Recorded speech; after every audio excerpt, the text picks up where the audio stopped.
Assalamualaikum. Di pagi ini setelah berbelanja puas di Valosof Katan Pamukkale, kita lanjut perjalanan menuju kota Konya, City of Heart, ya, di mana kota tersebut ahli Sufi Arumi berada waktu dulunya dan dimakamkan di sana. Oke, kita lanjut menuju perjalanan ke sana dalam waktu tempuh 5 hingga 6 jam, dan setiap dalam 2 jam kita akan berhenti di tempat pemberhentian untuk beristirahat sejenak, ya. Jadi kemungkinan besar ada 2 kali tempat pemberhentian di perjalanan ini.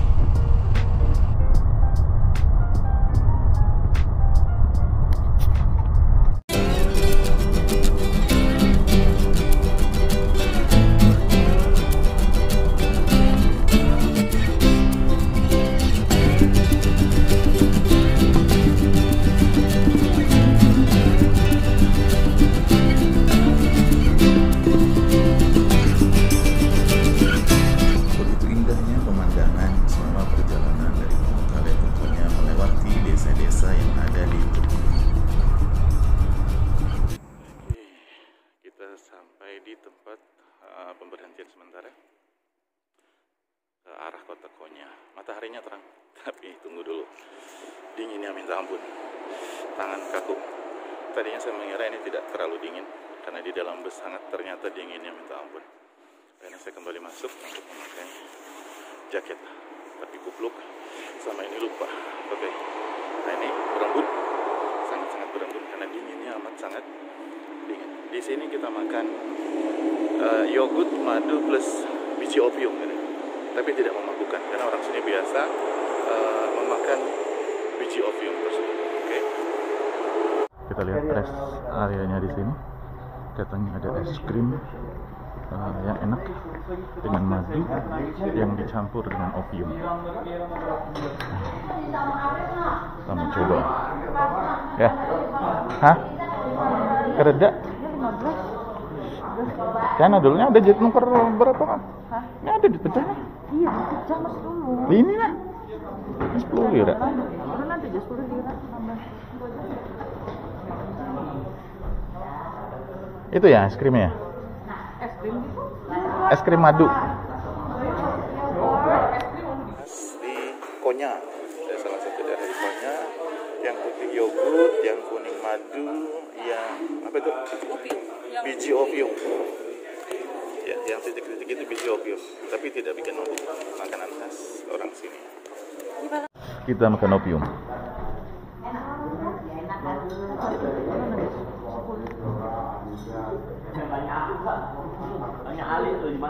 Gimana rasanya?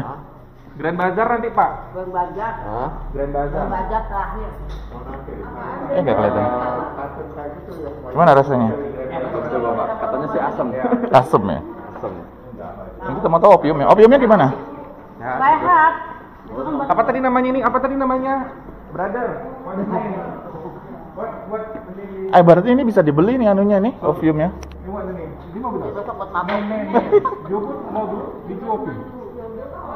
Yogurt madu biji opium. Biji opium.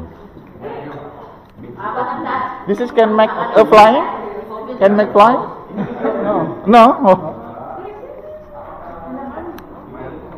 Opium? How much? One plate how much? Oh ya. Raisa mana? Raisa mana? Di mobil kan? Hah? Mobil itu tutup? Udah.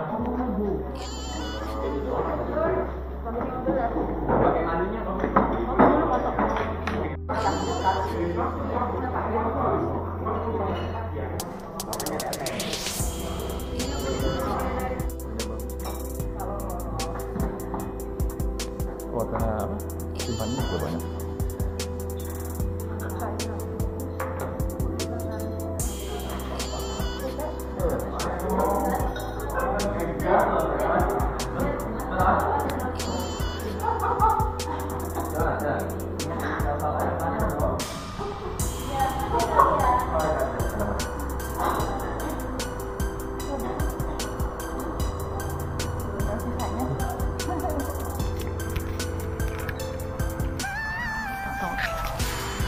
Bisa 2 menit ya.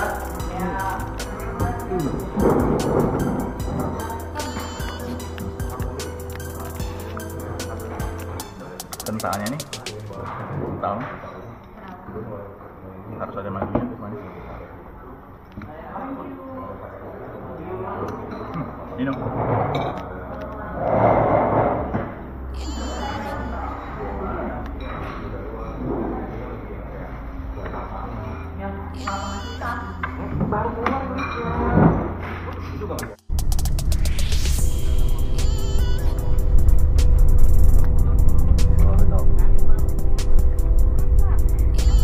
Ini kota Konyanya. Belum. Oh, belum. Ini kota Avion.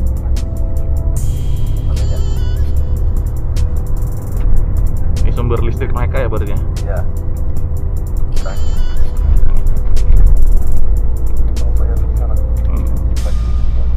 Tapi kok penduduknya sepi ya? Ini desa. Ini bukan kota. Oh, ini desa. Pusat kotanya itu. Ya, Konya itu pusat kotanya. Bukan juga. Konya beda. Ini bukan desa Konya. Maaf, desa kota Avion. Maaf, ini cuma desa. Ada banyak desa. Pusat kotanya tempat lain. Pusat kotanya lumayan jauh dari sini, kurang lebih 2 jam lagi. Tapi memang sepi begini. Iya, desa-desa seperti ini. Lagi hari ini Sabtu. Dilarang Lockdown. keluar. Lockdown. Ya. Nih, dia beli roti, pulang rumah. Dari orang lokal yang tidak kerja, nggak boleh keluar, nggak boleh jalan-jalan. Ya kerja, lagi bisa.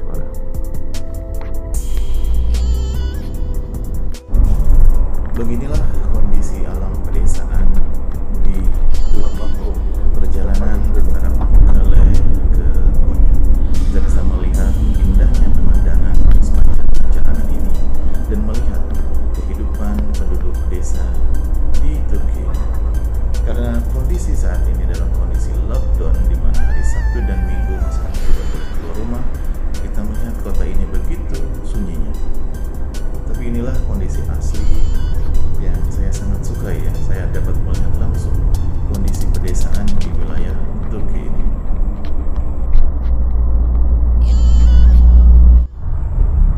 Dari hamparan gunung yang begitu luas dan tinggi ini, kita melihat kincir angin yang dibuat sebagai sumber energi listrik untuk masyarakat desa ini.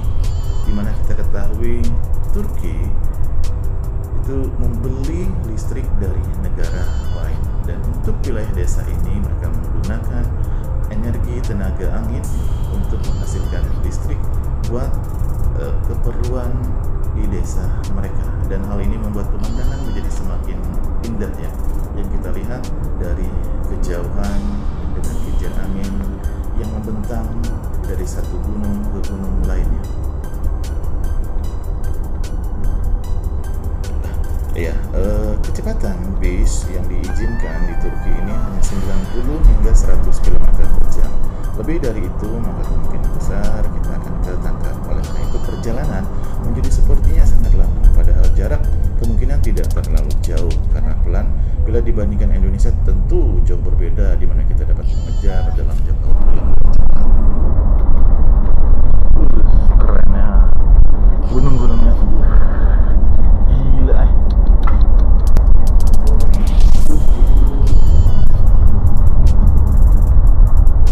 Itu ada salju juga yang di atas tuh. Putih itu. Ya. Putih itu. Itu di sebelah sana tuh salju tuh. Ya. Ini. Oh. Masih di sana juga ada.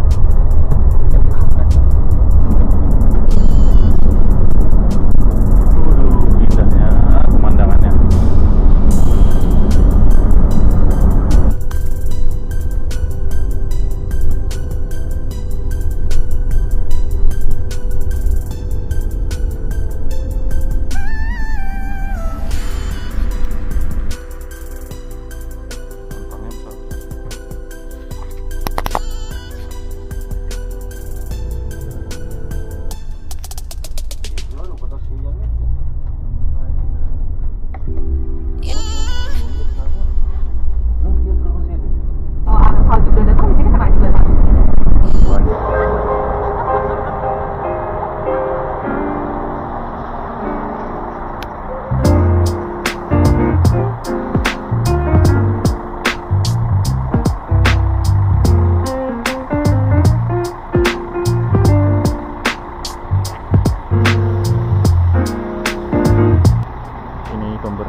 Turki kota Konya. Ini kita makan siang dan sholat zuhur asar itu cuma kasar sini.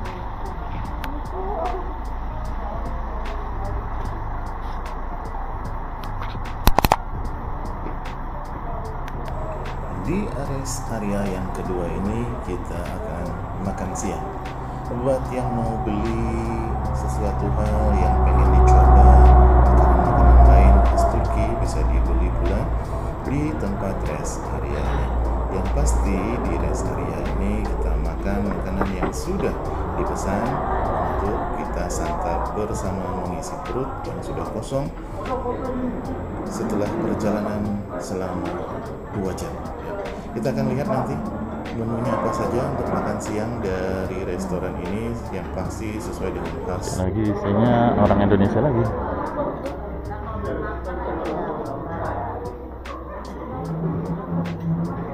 Mana? Di sini?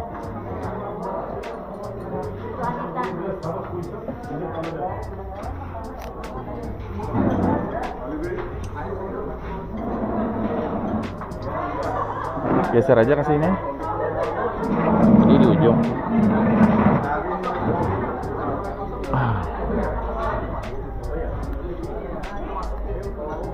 Yang tersedia lebih dulu roti sama sayur salad.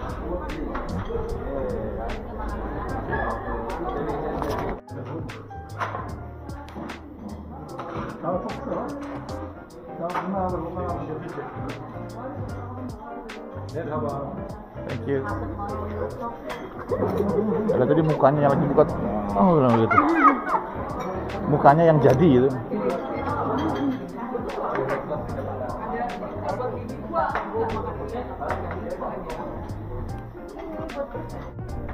Jadi ini rest area kita makan siang di sini. Ternyata isinya juga balik lagi orang-orang Indonesia yang liburan ke Turki. Jadi begitu Turki buka, semua pada lari liburan, traveling segera. Coba kamu coba. Berapol ya. Mana rasanya? Ngepong dong gue. Yang mana? Yang mana? Dia mau nyoba makan salad pakai sanitizer. Dia biar viral, Pak. Itu bunuh diri.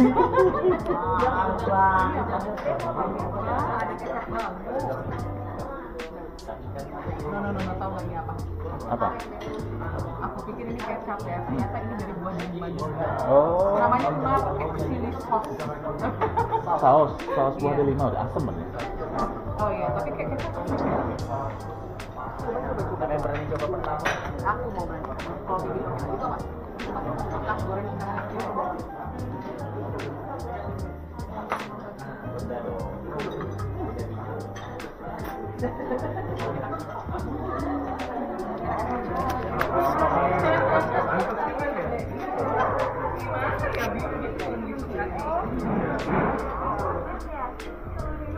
Jadi untuk menu makan siang kita kali ini di rest area ini adalah pertama kita dikasih dengan sup tomat, ya, tomato soup, dimana ini bisa menghangatkan badan kita ya.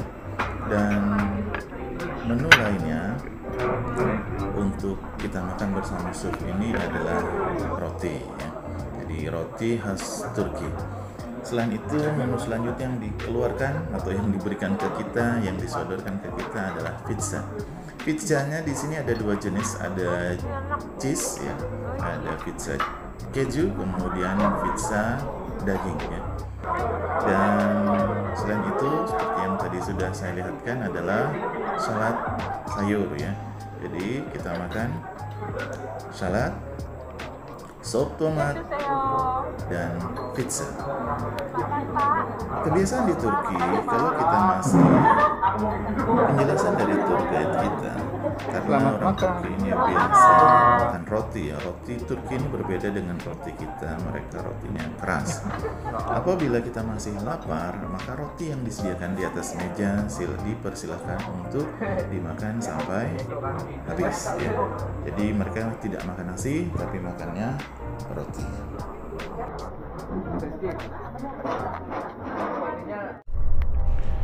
Selesai makan siang, kita lanjutkan kembali perjalanan kita menuju kota Konya.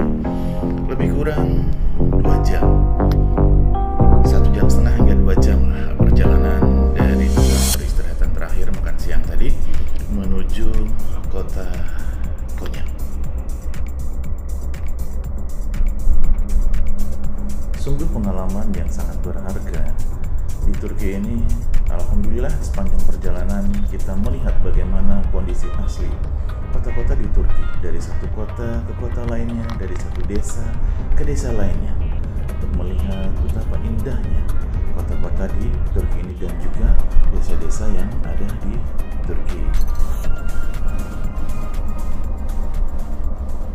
Terus setelah itu kita foto-foto, habis foto kita naik mobil lagi, kita naik bis lagi menuju ke Kapadokia. Dari sini ke Kapadokia masih ada 3 jam. Masih ada 3 jam. Konya ini kota besar juga Bapak Ibu. Ini sebelah kanan kiri rumah penduduk. Jadi ini satu lantai, satu rumah, satu keluarga. Ada yang sewa, ada yang jual juga, yang punya juga rumahnya. Jadi Konya ini kota bersejarah juga. Jadi dulu tahun 1100 ini ibu kota kerajaan Selçuk Turki. Lebih dulu Ottoman. Selçuk Turki itu lebih dulu kerajaan Osmania. Jadi Museum Mevlana itu yang sebentar lagi kita lihat itu peninggalan kerajaan Selçuk Turki.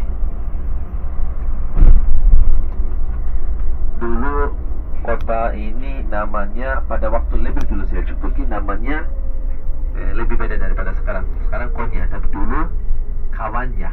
Pada waktu kerajaan Hitit, bangsa Hitit, namanya Kavanya. Pada waktu kerajaan Romawi 2000 tahun yang lalu namanya berubah jadi Ikonya. Jadi siap-siap sebentar lagi sampai Bapak Ibu.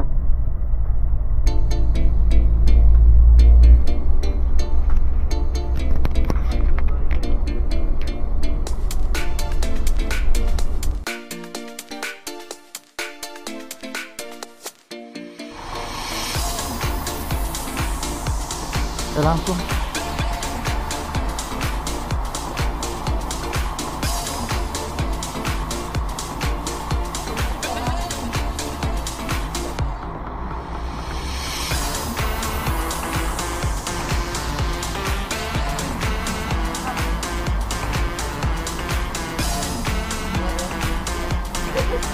hati-hati ya, hati-hati.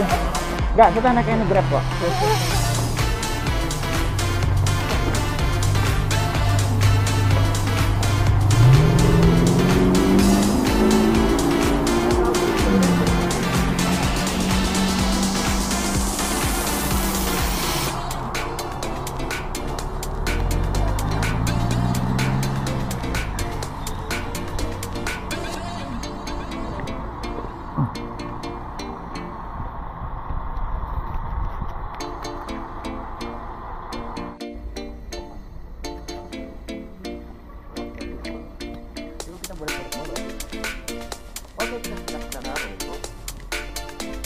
Kita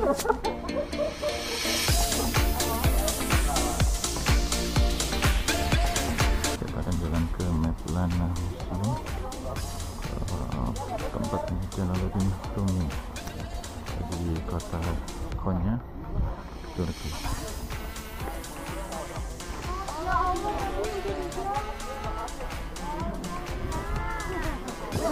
Bapak tuh dengarnya nyonya.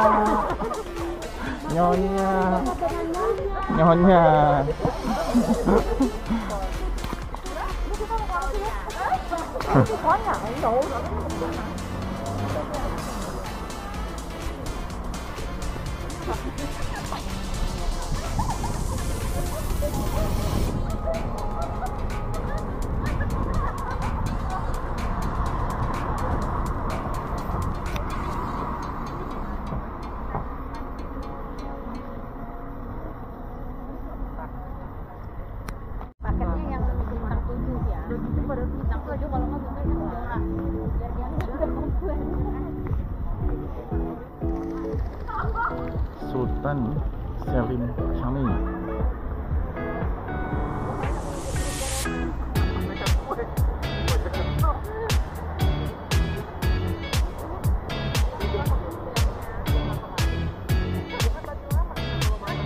Mari kita kumpul sini. Oh, ini di sini ya.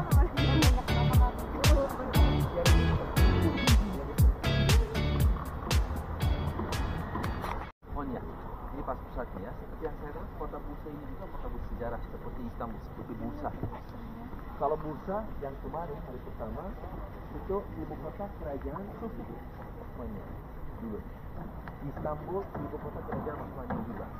Kalau kota Konya ini kerajaan Selçuklu, ibu kota kerajaan Turki. Kira-kira tahun 1200 lama Sisi, ibu kota Selçuklu.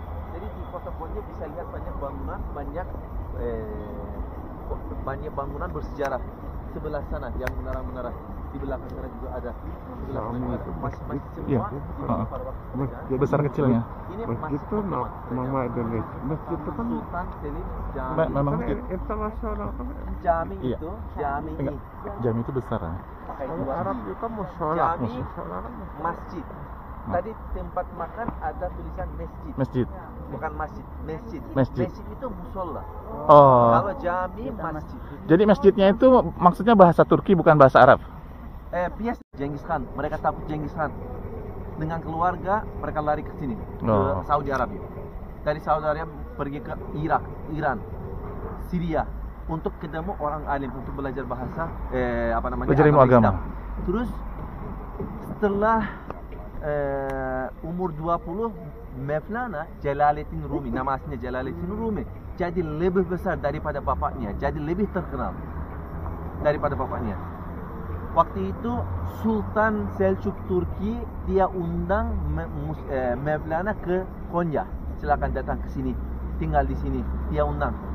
Akhirnya Mevlana dari Syria pindah ke Konya sampai wafat dia hidup di Konya. Konya. Setelah wafat dia dikubur di dalam kompleks ini, makamnya di dalam. Ya, makamnya di dalam. Terus di bagian museum ada lagi peninggalan Mevlana. Ada apa? Mevlana itu orang besar, orang alim, jadi dia tulis banyak Buku. buku Kitab-kitab. tafsir. Buku tafsir. Ada lagi bajunya, topinya. Yang di dalam museum ada itu. Tapi kompleks ini seperti yang saya katakan, dari Mevlana dari tahun 1200-an sampai Perang Dunia Pertama, selama 600 tahun aktif. Misalnya Mevlana guru pertama, dia wafat, Ada anaknya muridnya. jadi guru. Dia wafat, anaknya jadi guru. Oh, penerusnya ya. Ya, keturunan. Sampai selama kurang lebih 600 tahun masih aktif. Setelah Turki jadi republik, fungsinya berubah jadi museum. Tetapi walaupun sekarang jadi museum, masih tempat salah satu paling suci di Turki.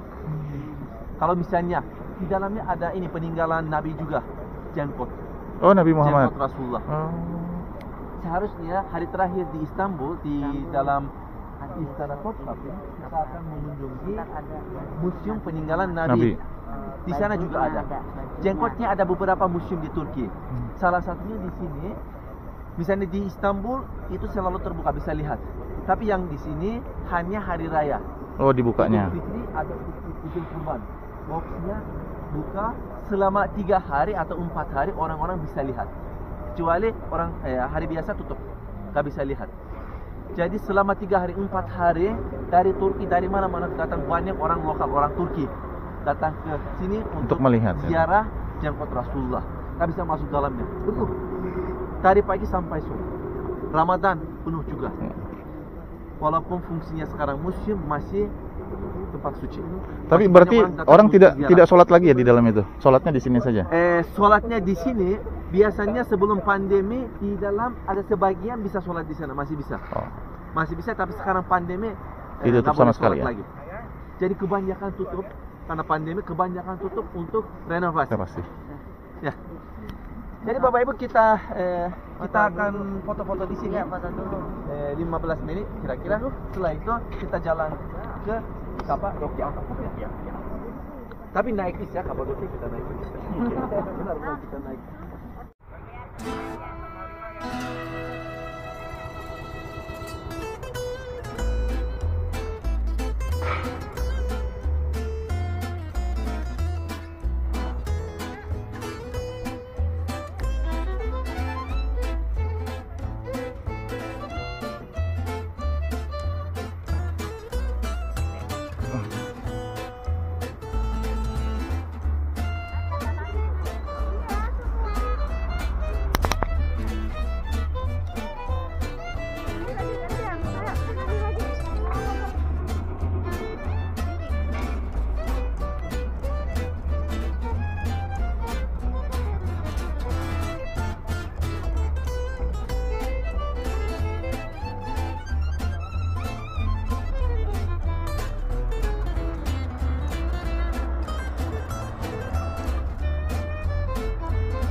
Tram Kota Konya. Mantep trennya ya, bagus banget.